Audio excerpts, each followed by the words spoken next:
Welcome. I am Professor Sheetam Gunde from the Department of Agronomy, KK College of Agriculture, Nashik. Under the course Agro 247, course title Farming System and Sustainable Agriculture, I am covering the topic classification of farming system and factors affecting it. Farming systems are mainly classified into two classes, that is collective farming system and cultivation farming system. Collective farming system includes direct collection of farm products from non-arable lands or natural fallows. And cultivation farming system, in this system, farming community cultivates the land for growing crops from obtaining maximum production per unit area. Farming systems are classified on different bases, in which first basis for the classification is on the basis of type of rotation.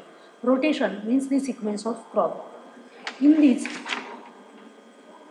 types, on the basis of rotation, farming systems are again divided into natural fallow system and ley system. Natural fallow system have their subclasses: a forest fallow, a bush fallow, a savanna fallow, and a grass fallow. A forest fallow comprises woody vegetation without trunks and a closed canopy in which trees are ecologically dominant. A bush fallow comprises dense woody vegetation without trunks. A savanna fallow comprises a mixture of fire-resistant trees and grasses in which the grasses are ecologically dominant. And a grass fallow comprises grasses without woody vegetation where grasses are ecologically dominant. Then ley system. Ley system again classified into unregulated ley. In this system, natural vegetation of various grasses, bushy growth on pasture is allowed to grow during the period of fallow. Regulated ley system. During the period of fallow, certain type of grasses are grown or planted. In field system, arable lands and grasslands are clearly separated from each other. And perennial crop system, crops that cover the land for many years are grown. That is, crops like sugarcane, sisal, tea, coffee, oil palm, and rubber are planted. Then second basis for the classification of farming system is intensity of rotation. Intensity of rotation is denoted by R and given by number of years of cultivation divided into length of the cycle of land utilization into 100, where R indicates the proportion of the area under cultivation in relation to the total area available for arable farming. On the basis of intensity of rotation, farming systems are again divided into shifting cultivation. Shifting cultivation indicates the clearing of forest tree species into field system while soil are exposed or exhausted to erosion, where R is small, that is less than 33%. Then fallow farming. Percentage of area cultivated annually is higher in relation to the total area available for aerial farming. In fallow farming, R, that is rotational intensity, exceeds the value greater than 38%. In permanent cultivation, land is cultivated nearly every year or more often, where rotational intensity is greater than 66. Then multiple cropping. In this system, more than one crop is cultivated on the same piece of land. R equal to 150 means 50% area under two crops in a year. If R equal to 300 means three crops in a year are grown. Then, according to the water supply. According to water supply, farming systems are classified into rainfed farming and irrigated farming. Rainfed farming, farming without irrigation, is widely referred to as dry farming or rainfed farming. This farming is totally depends on the rain which is naturally received. And second one is irrigated farming. Water is supplied through external sources in addition to natural resources. Then another basis for the classification of farming system is on the basis of implements used for cultivation. And again, subclassified into hoe farming, spade farming, plough farming, animal traction, tractor farming, etc. Name itself suggests that the farming which is done by hoe, spade, plough, animal tractor, and this name gives that type of farming.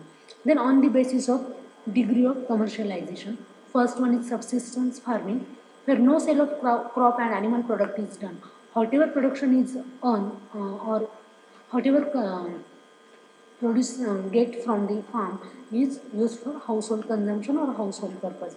Then partly commercialized farming, where more than 50% of the value of the produce is for home consumption, and whatever remaining product is used for sale. Then commercialized farming, where more than 50% of the produce is for sale. Then on the basis of grassland utilization. First one is total nomadism, system in which animal owners do not have permanent place of residence, they do not practice regular cultivation and their families move with the herds. Second one is semi-nomadism, animal owners have a permanent place of residence near which supplementary cultivation is practiced. Third one is transhumance. Under this system, farmers with a permanent place of residence send their herds with herdsmen for long period of time to distinct grazing areas. Then fourth one is partial nomadism. Farmers have permanent residence and who have herds at their disposal which remain in the vicinity. Stationary animal husbandry, where the animal remains on the holdings or in the village throughout the entire year.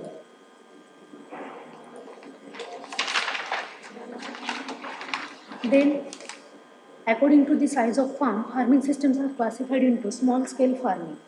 Farming is done on a small size of holding, capital and labor is small and scale of production said to be small. Advantages of small-scale farming are intensive cultivation is possible, per unit output is more, loss is less due to natural calamities and farm is easy to manage.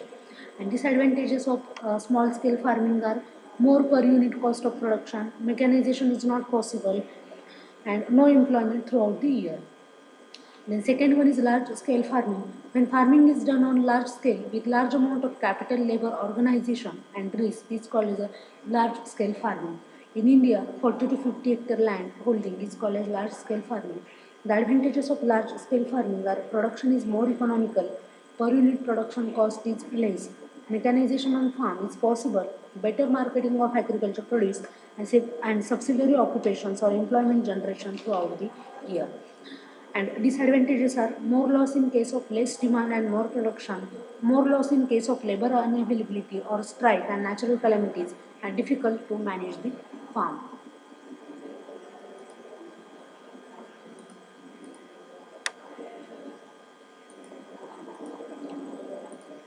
Then, according to the value of products, specialized farming.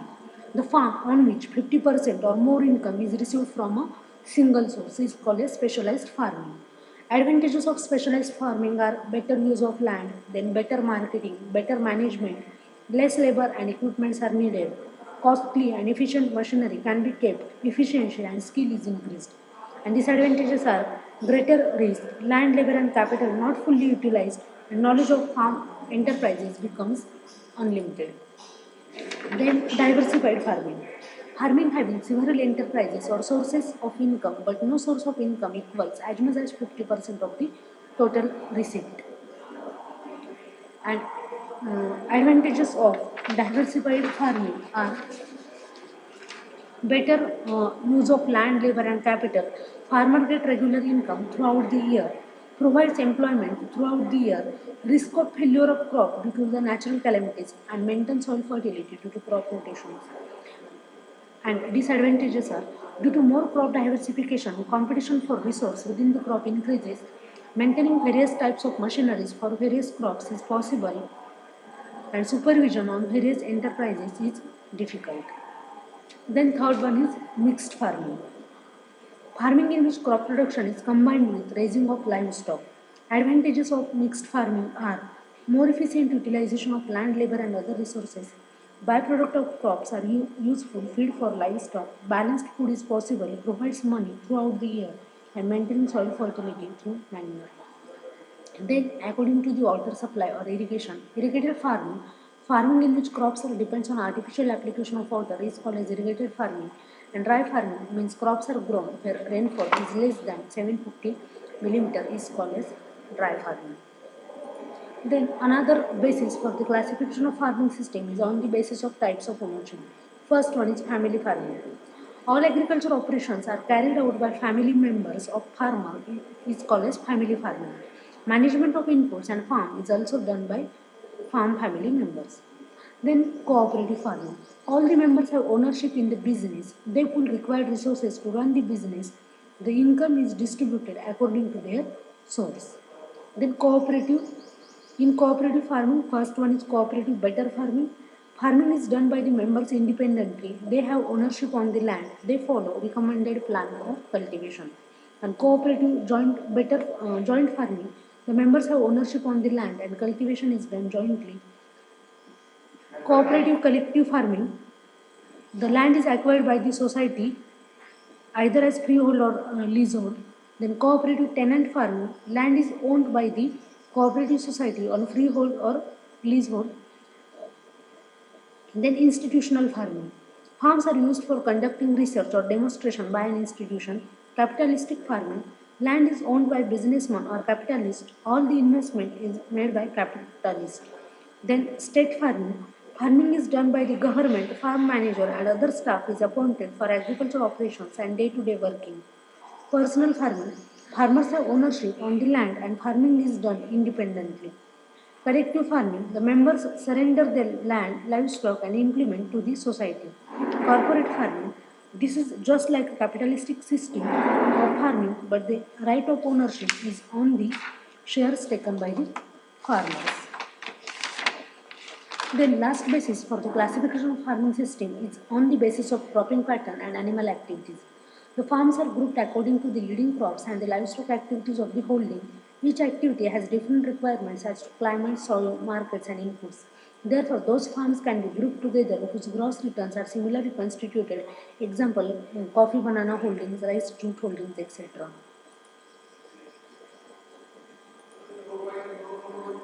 Next one is components of farming system. What are the components of farming system? The first one is crops and cropping system, poultry, piggery, ducks, forestry, apiculture or beekeeping, dairy, sheep and goat, rabbits, agriculture and mushroom.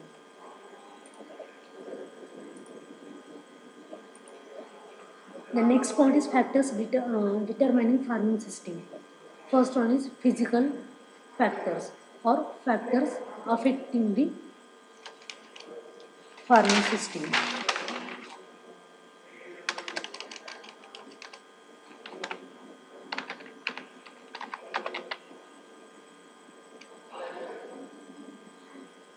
First one is physical factor. These include all external conditions and influences affecting the life and development of an organism.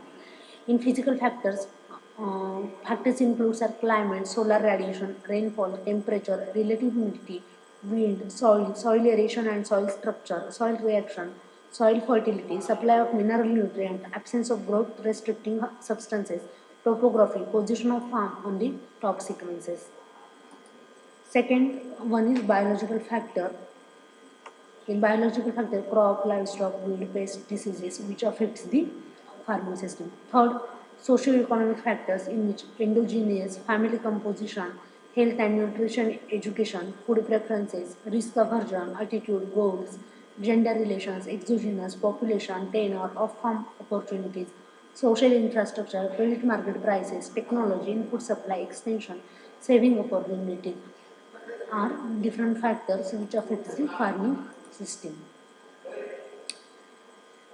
In this way, farming systems are classified on different bases for different purpose, and one by one we will see all the lectures. Thank you.